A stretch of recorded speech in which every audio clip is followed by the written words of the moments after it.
أعوذ بالله من الشيطان الرجيم بسم الله الرحمن الرحيم صلى الله على سيدنا محمد وعلى آله وصحبه وسلم نبيت تعلم وتعلم كتابك رب التذكير ونفع والانتفاع والإفادة والاستفادة وحفظ الآلات المسوكي في كتاب الله وسنة رسوله صلى الله عليه وسلم والدعاء إلى الهدى والضلالة على الخير وابتغاء وجه الله ومرضاته بقربه وثوابه سبحانه وتعالى. الحمد لله. Assalamu alaikum wa rahmatullahi wa barakatuh. We're starting off with chapter 2, the recompense or the reward of works. So Imam Al-Haddad starts off with those possessed of sound hearts and upright minds. Know that they will be requited, they will be rewarded for what they do in this life. That they will reap what they sow, that they will be judged as they judged others, and that they are heading toward that which they have forwarded for themselves.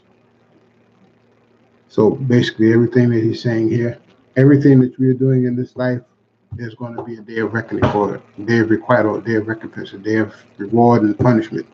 You're going to receive some type of compensation for what it is that you've done in this life, good or bad. You did good, you're going to receive good. You do bad, you're going to receive bad.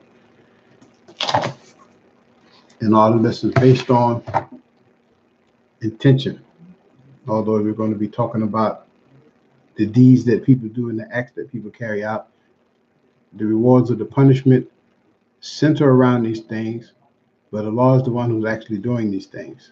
What we're rewarded for or punished for, in essence, is the actual intention that we had for whatever it is that we did. And Allah giving us tawfiq, or leaving us in the state of khivlan, and allowing us, through His creative powers and His majesty, He allows these things to happen at our hands. But He's the one who actually does the things. All right, this is part of the aqidah that we're talking about before. We'll get into that later when we start with Ibn Ashir. But now this is what it is. You got questions, put them in the chat and we'll address them there. So Imam Al-Haddad goes on to say, how can such people not know this or fail to be certain of this, when what they believe and trust in comes from what they hear in the perfect revelation of Allah and the utterances of His Prophet sallallahu alaihi wasallam? They are the sources that impart conviction and certitude in one whose heart Allah illuminates and whose breast He dilates. So he asked the question about how can people who not know this or fail to be certain of these things? Because most people, they get up every day, they go about living their life as if nothing's going to happen, that there's no there's not going to be any accounting for anything that they've done in this life. So they just do whatever they please, whatever comes to their mind, whatever comes to their heart at the time, whatever their nafs tells them to do, that's what they do. And most people who say that they believe in certain things, these are probably some of the most loose people when it comes down to following passions and desires, because most often than not, they're going to do things and find one way or another to justify what they've done. Again, as if there's not going to be any reckoning for the actions that they carried out. So he asked a question about that. That's what he's wondering at. And we should be certain of the fact that we're going to receive reward and punishment because of the fact that all scriptures tell us about this. Everybody has to receive reward and punishment for their actions. Okay, you can't do wrong all your life and then expect to be rewarded in the end with Jannah. It's not going to happen. You're going to have to go to the hellfire. Same way you don't do good all your life and expect to be punished in the fire. Allah's promised Jannah. He never fails in His promise. But then again, the levels of good and bad, khayr and shar, are predicated upon what Allah and His Rasul sallallahu alaihi wasallam has said is good, bad, khayr and shar. Not what we say is, because we may have a perverted idea of what's good because it's something that we like doing, although it may not be good for us or others in the manner that we do it, the way we carry it out. So that's what the Imam is getting at.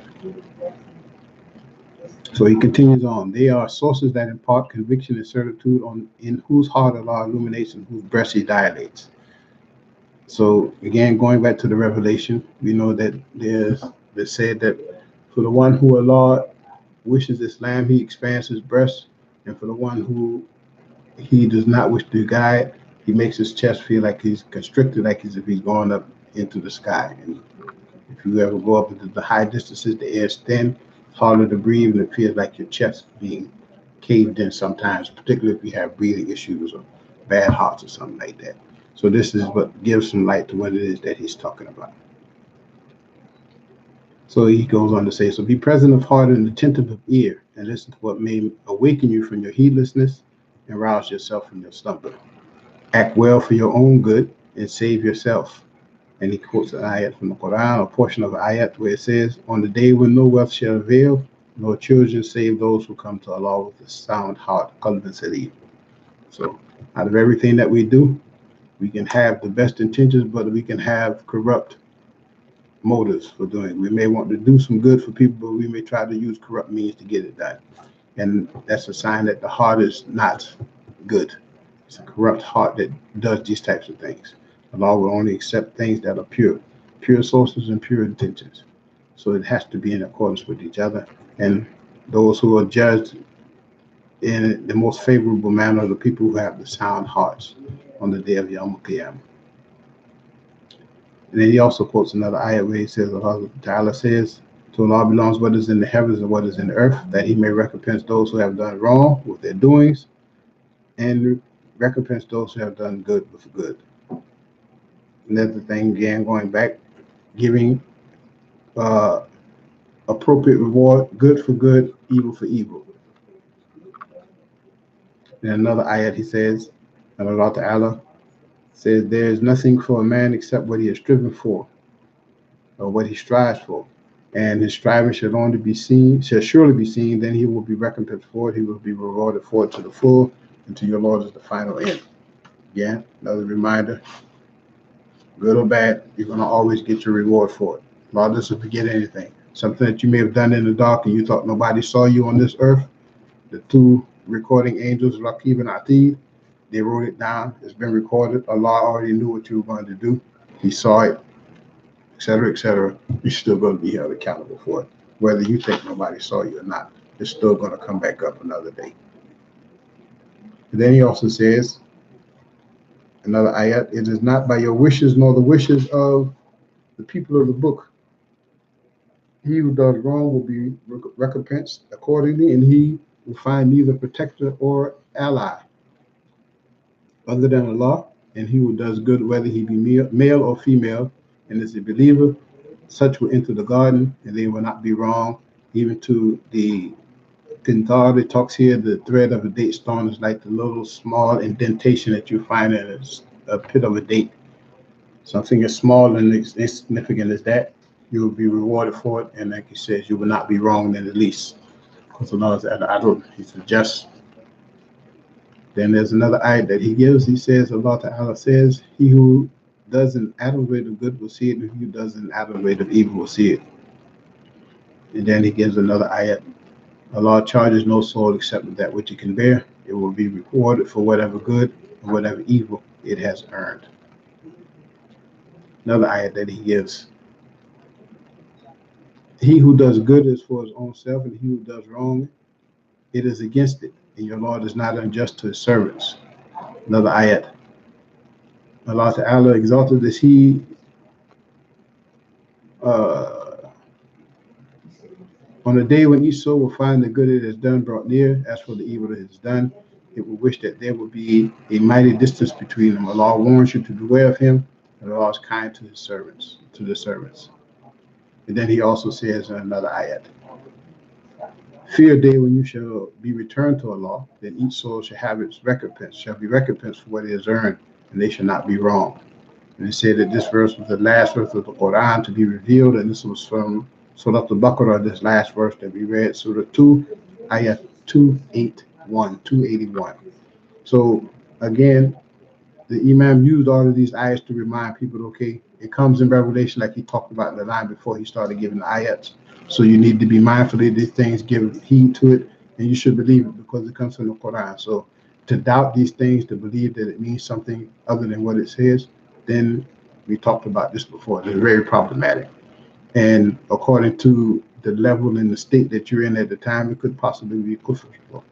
Denying the Quran outright is kufr, but again, if you're a new Muslim, certain things, certain times, like we talked about, the rule is general, but then each individual will have a specific application of how the rule is applied to them based on their state.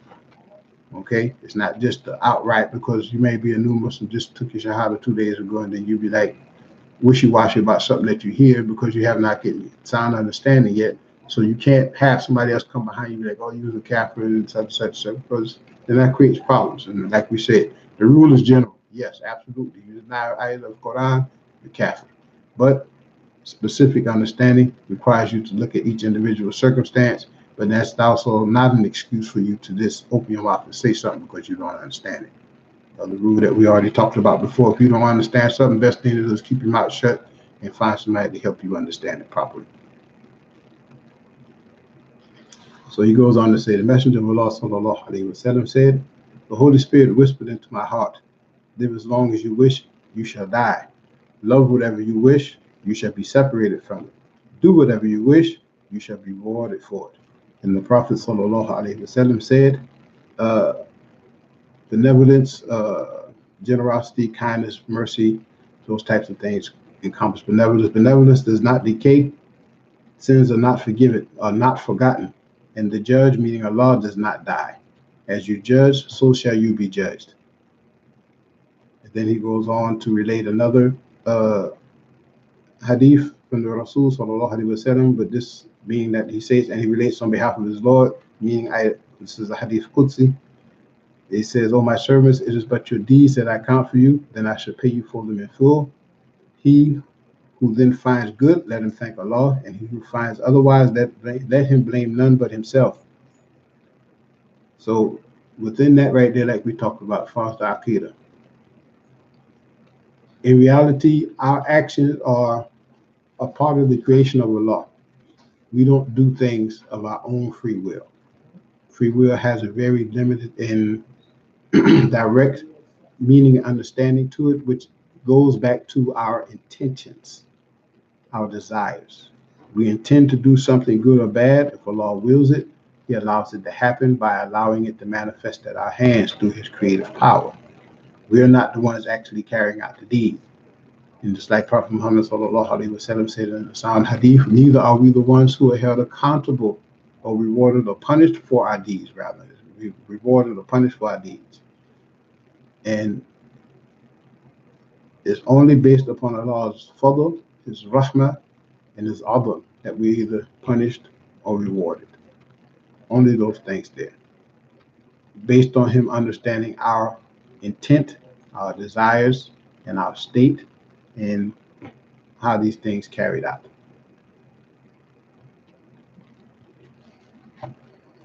So he goes on to say, do not insult the dead. This is another tradition from the Rasul sallallahu alaihi wasallam. Do not insult the dead, for they have gone on to that which they have forwarded for themselves. Some people have a bad habit of wanting to speak ill of people who have passed on and say things that they shouldn't say about them, even if it's true.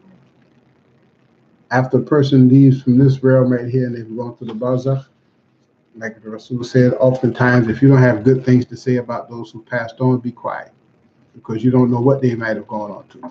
Their state that we may have seen outwardly may have been one that given us the impression that they would be punished, but in reality, Allah subhanahu wa ta'ala hid something from us, and they may actually be the ones who are actually rewarded with Jannah. So for you to speak out against them is putting a sin upon yourself, because if this person was a wali of Allah and one of Allah's friends, then you speak out against his friends, you're going to have problems. As it says in the sound hadith, Allah make war against you when you go against one of his friends. So be quiet. Then the Rasul sallallahu alaihi wasallam also had another tradition where he said, a slave may be raised to a rank higher than his master in the Jannah, in the garden. And the person who was his master will say, Ya Rabb, Ya Lord, this man was my slave in the world, and Allah subhanahu wa ta'ala, He will say, I have rewarded him for his deeds. Meaning, some people get the idea or the impression that because they have a higher rank or status of other people in this world, that is a means for God to love them. That's not a means for God to love them. That just means God gave them something more than He gave other people in this world. And He may have given it to them to punish them. The rewards of money and status and things in this life may oftentimes be a sign that the person in the next life will not get the rewards and the benefits of the next life. because they got theirs in this world, especially if they didn't have good God consciousness. They weren't upright and righteous people. They had people who had a lot of money and no belief, or a lot of money and were very deviant and decadent in their way of living, and carried out all kind of stuff. And that's a good sign that that person going to have a bad judgment on the day of Yom Kippur. And we ask Allah to preserve us from these things. So again, he's rewarded for his deeds, based meaning his intention, his state, his desire to carry out and do good. The law allowed him to do that, so he rewarded him for this. The other person may have been over him, master, slave situation, may have been a rich man and somebody else, but nonetheless, that person who thought he was better than him was the one who came up short, and the other one who he thought was less than him was the one who got all the blessings and the rewards. So be mindful of how you treat people, whether they're on your level or not. So Ali, radiallahu anhu, karamallahu wajhah, he said, this world is the abode of works, and there are no rewards in it. And he also said that hereafter is the abode of rewards, and there are no works in it.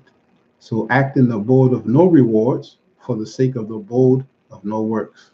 Okay, how does this work? We know that this world means nothing to Allah. There's a tradition that said if this world meant anything to Allah, even up to the weight of the wing of a mosquito, Allah would not give a drink of water, a sip of water, to a person who did not believe in him. However, he gives to those who don't believe in him, and he gives to those who do believe in him equally in this world. Some may just get more riches or whatever, just like we talked about. But he gives to everybody. Everybody eats. Everybody has a place to stay. Some people may suffer more than others, but he takes care of all of his creatures nonetheless. His mercy extends to all. Everybody has a chance to repent, etc., etc. So nobody is left out in this life. It's just based on your state of how you go choose to go about living in this world while you're here. However, in the true sense of it, in regards to value and worth, this world has no value to Allah. So there's no reward in it for living in this life. You get what you get in this world, and that's it, unless you lose it for righteous deeds. Looking towards the hereafter. And this is what he's talking about. You do the good things and you carry out the acts of obedience in this life, looking to get the reward in the next life. You carry out the work here, so in the next life you get all of the pleasure and the benefits and the rewards, and there's no work for you to have to benefit from for that. Because we know once the judgment is passed, there's no more obligations of prayer, fasting, none of these things. Acts of worship that we do in this world, all these things will cease in the next world. And everything else that we have to enjoy in the next world will be based on pleasure and relaxation, if we're fortunate enough to be the people of the garden. So Imam Hassan al-Basri, radiallahu anhu, he said, Allah will say to the people of the garden, enter the garden through mercy, dwell therein perpetually by your good intentions, and take your shares of it by your works. So Hassan al-Basri he used this to summarize basically what he just talked about in this chapter. Because now, the dwelling perpetually by your good intentions, this is the essence of why you're rewarded in the next life, what you're supposed to do in this world, having sound intentions, good intentions, the good states, and you perpetually live out your life in the next life, and sharing the reward that comes with the works that you did based on your intentions and Allah's fadl, and it's all blessings for you. That's how that works. So Imam Al-Haddad closes out with the statement, all the aforementioned quotes that indicate the occurrence of recompense were provided as a reminder. Otherwise, they are well known to common believers and the elite alike. They are so well known that even the most simple-minded of believers are privy to them. So again, going back to his first statement and being amazed at how some people who should know these things because of the well-knownness of the simplicity of it, but they don't. And he closes out reminding people that this is something that everybody should hold to and attach themselves to and should believe in and practice, because this all comes from revelation. We see all of these ayats and hadith that talk about this, and they're very common. You should know this, and this is what we should strive for. All right, that'll be it for today. سبحانك اللهم وبحمدك أشهد أن لا إله إلا أنت أستغفرك وأتوب إليك. السلام عليكم ورحمة الله تعالى وبركاته.